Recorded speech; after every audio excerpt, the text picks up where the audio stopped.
নামক গাছটি আছে, পাতায় পাতায় লেখায় আছে মানুষের হায়াত। ওরে সেই পাতাটা ঝরে গেলে মৃত্যুর নিশান আসবে চলে, সেই পাতাটা ঝরে গেলে মৃত্যুর নিশান আসবে চলে।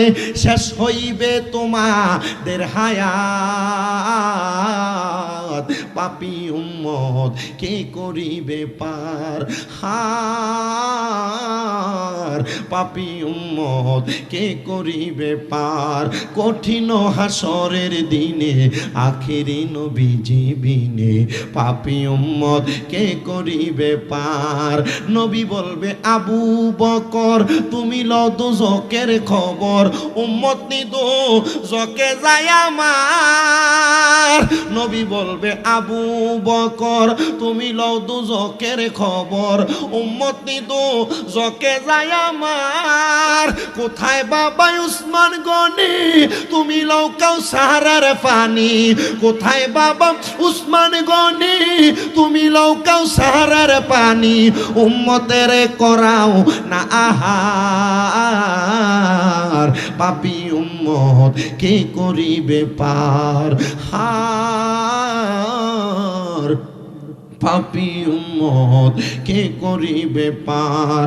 ফুলসেরাতের কঠিন পুলে হযরত ওমর যাও না চলে, ফুলসেরাতের কঠিন পুলে হযরত ওমর যাও না চলে। আলী যাও মিজানে রূপাল্লায়, পাপী উম্মত কে করিবে পার। পাপী উম্মত কে করিবে পার। মুসলমান ও মালাই এলাকার জ্ঞানী গুণী সুশীল সমাজ, পর্দার অন্তরালের মা, ওই তওবা নামক গাছের পাতা যখন জোরে পড়ে যাবে, আজরাইল আলাইহিস সালাতু ওয়াস সালাম এলাকার প্রত্যেকটা মানুষের সামনে চলে আসবে। আইসা যখন বান্দার রূহ নেওয়ার জন্য বান্দার দিকে হাত বাড়ায়া দিবে, আজরাইল একটা বান্দার সামনে দাঁড়ায়া যাওয়ার সাথে সাথে ওই বান্দাটা আজরাইলের ভয়ঙ্কর চেহারাটা যখন দেখবে, বান্দাটা ভয়ে বিছানার মধ্যে প্রস্রাব পায়খানা করে দিবে।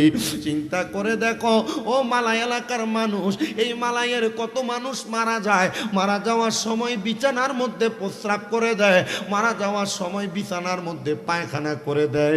চিন্তা করে দেখছুনি কেন প্রস্রাব পায়খানা করে? আল্লাহর নবী জানায়া দেয় যখন মানুষটা ইন্তেকাল করে, ইন্তেকাল করার সময় ওই বান্দার সামনে আজরাইল যখন আইসা দাঁড়ায়া যায়, আজরাইলের ভয়ঙ্কর চেহারাটা দেখে মানুষ